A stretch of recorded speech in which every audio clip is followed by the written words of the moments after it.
So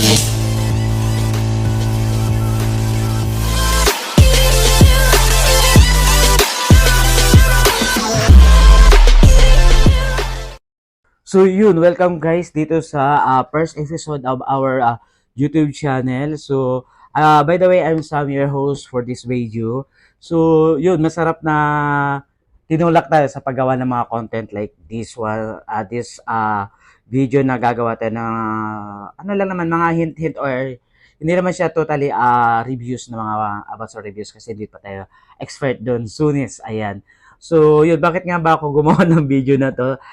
Gusto ko lang i-try din for for our content sa mga TikTok or something sa mga mapopost lang natin sa mga platform na ginagamit natin, guys. So, hopefully na yung suporta nyo sa live selling natin is mapunta pa rin dito. So, anyway, guys, may bago ko dito from sa Rommel na perfume na private line ng Christian Dior, which is the Vanilla Diorama by Christian Dior. Ano nga ba ang meron dito sa kanya? So, try natin siyang spray, try natin siyang i-review kung kaya natin, and correct me if I'm wrong sa mga reviews natin. And then, willing po ako na matututuruan nyo ko, sabayan nyo ko dito, kasama ko kayo sa mga video na gagawin natin. So, yun.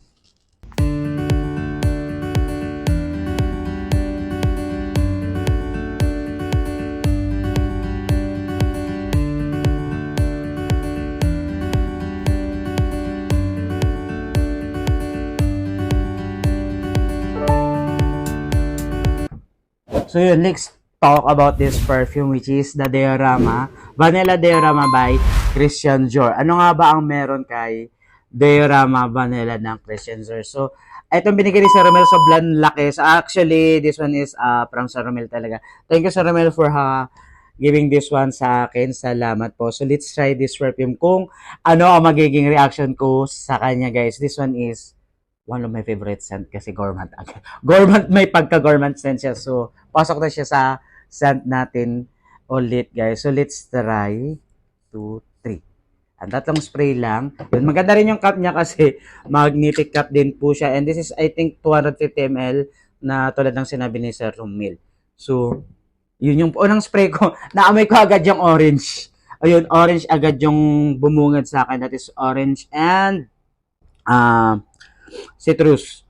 Then, ram talaga eh. Yung actually naamoy ko naman na siya nung may session tayo sa promenade, which is umattend tayo. Naamoy ko na siya doon pa lang. Sabi ko ram. Then naisip ko gawan ko ng review to. So anyway, babalik na tayo doon. So yun guys, this one is very underrated perfume. Sabihin natin siyang underrated perfume kasi unang-una wala siyang madalang niyo siya makita sa live selling, madalang niyo siya may nagpo-post na nagbebenta niyan. So, ibig sabihin nun, kunti lang talaga nakakaamoy sa kanya. Ano nga bang amoy ni Vanilla Diorama?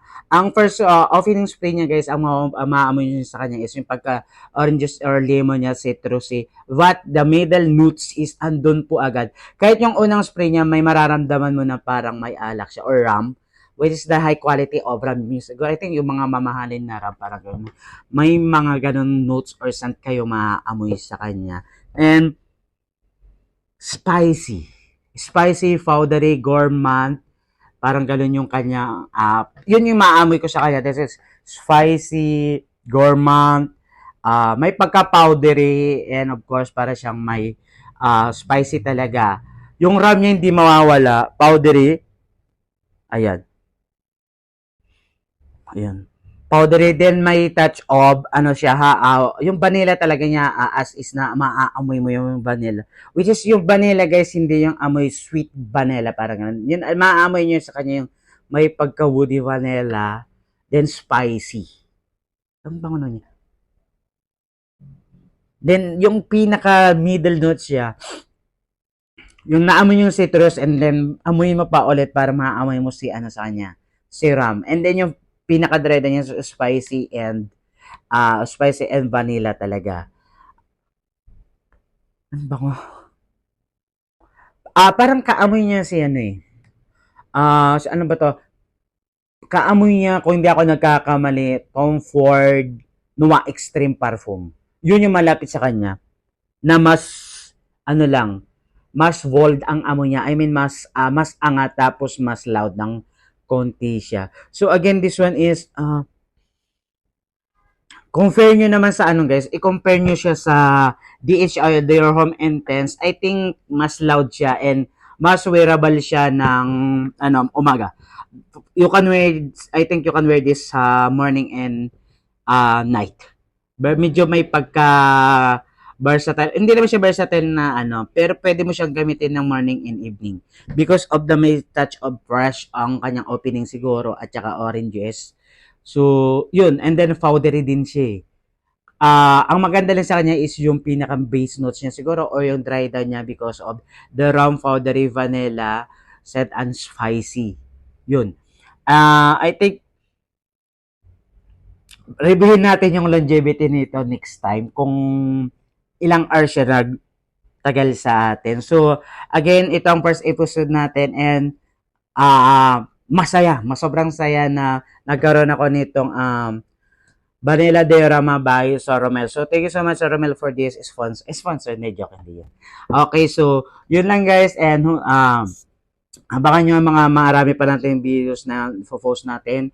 Siguro every week tayong gagawa niyan and hopefully you can follow me on on my YouTube channel in TikTok account, Instagram and Facebook guys. Kilalang niyo naman ako sa Facebook ko na which is Arika Rin Shimikimo. That is my personal Facebook account. So, yun, do subscribe sa my YT YouTube.